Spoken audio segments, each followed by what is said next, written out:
喧嘩? He needs some milk! Trust me, this will all make sense later. Before we touch on the chapter, just wanted to highlight some things on the cover spread that made me think. First are the tattoos on the bison that could be something, but it also could be nothing. That caught my interest, as well as the scar and the earrings. This could be a foreshadow of a fight to come. The bison also has on a 66 jersey. He could possibly be connected to German. Also, what theories would you guys have if he's wearing number 69? Also, why does Zoro and Luffy have no hair on their legs? Or does Sanji have more because he's the GOAT? Guys, if you're here for the first time, don't forget to like this video and subscribe to the channel for more content. Also, leave suggestions in the comment section to let me know what characters you'd like me to do videos on, analysis, or theories, and I'll get to it this year. Hopefully. Okay, on to the chapter. We meet the head cooking chef of the Big Mom Pirates, Gourmet Knight Streusen. Oda's a cool dude, man. Attempting to revive a series that died. R.I.P. Toriko. I'm not sure of the importance of this panel other than saying the wedding cake is in its finale and this guy's really short. He could be a Tentada. Peckham's is alive and not well with the Sun Pirates, but he is apparently ready to get back into the action. He's assured that everything would be fine. And that random doctor. Okay, please, don't judge me for this, but Praline is low-key bae.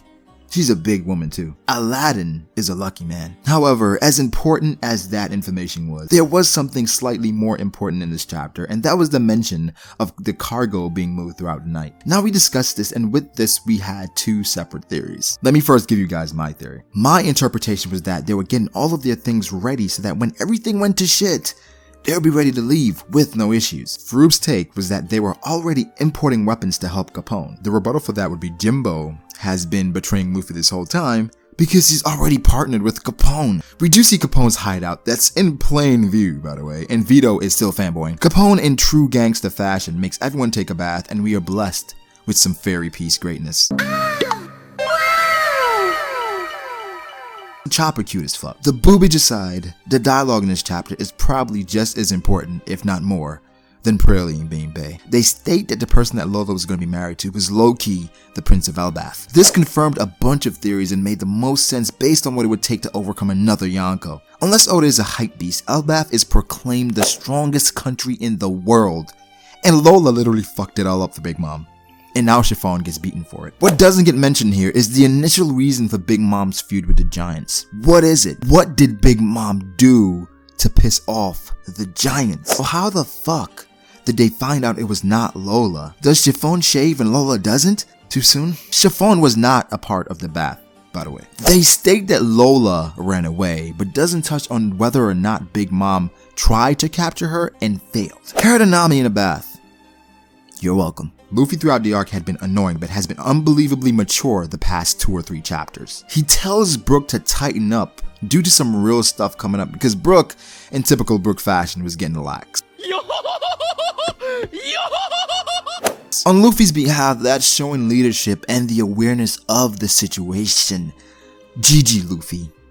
GG. We get to a mixed part of the chapter where Luffy actually gets his tooth back by drinking the milk. He needs some milk! I had a bunch of issues with this actual panel because Luffy losing his tooth was not a comedic moment.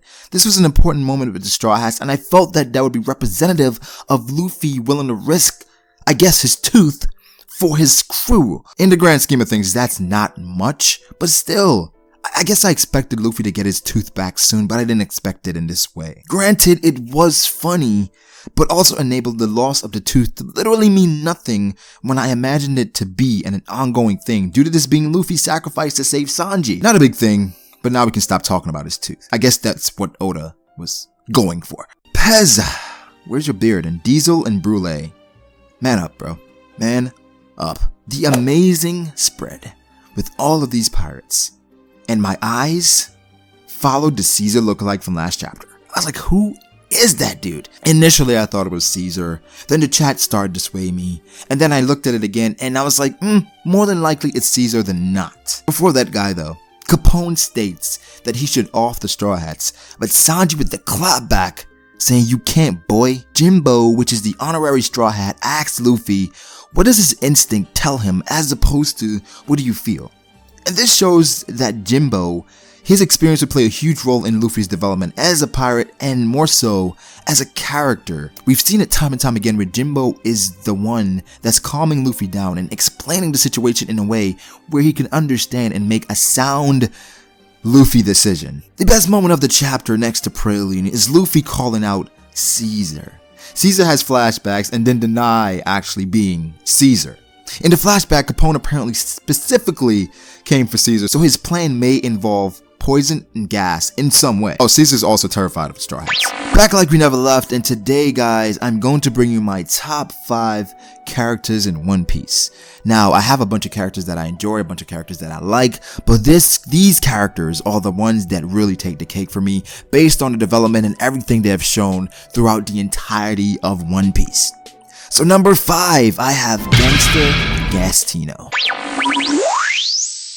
Okay, Gangster Gastino was hilarious due to not only Caesar's reaction and the fact that he was laughing the same way, but also Sanji's and Chopper's reaction to him. By the way, Chopper is terrible at recognizing people.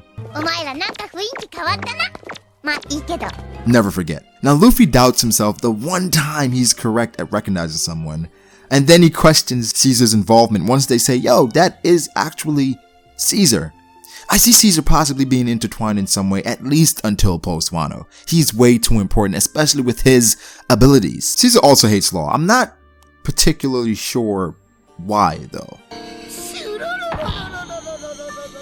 Capone cuts to the chase and says yay or nay, and Luffy, in typical Luffy fashion, says to let him be punched one time for his friend.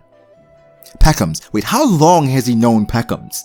A couple of days? Not sure why Pecklamushi wasn't shown there though. This next panel had a lot going on, but I'll explain who said what and where. Okay, so first Jinbei says what's the point of that? Luffy says, Buddy shot my friend. Gotti says, I won't let you talk to father like that. Vito tells him to stop. Capone says, I don't care. And Caesar says to kick them out. Jimbo again manages to calm Luffy down, and we wrapped it up with Capone hyping up his perfect plan. This chapter on a comedy curve is a 9, but due to the teeth pull, that's why it's not a 10. Otherwise, it's a perfect chapter. The information we got from this chapter was limitless, and we can create theories. This is the perfect chapter for when we're about to go on break, because then you give us Loki. That's something we can look up in Norse mythology.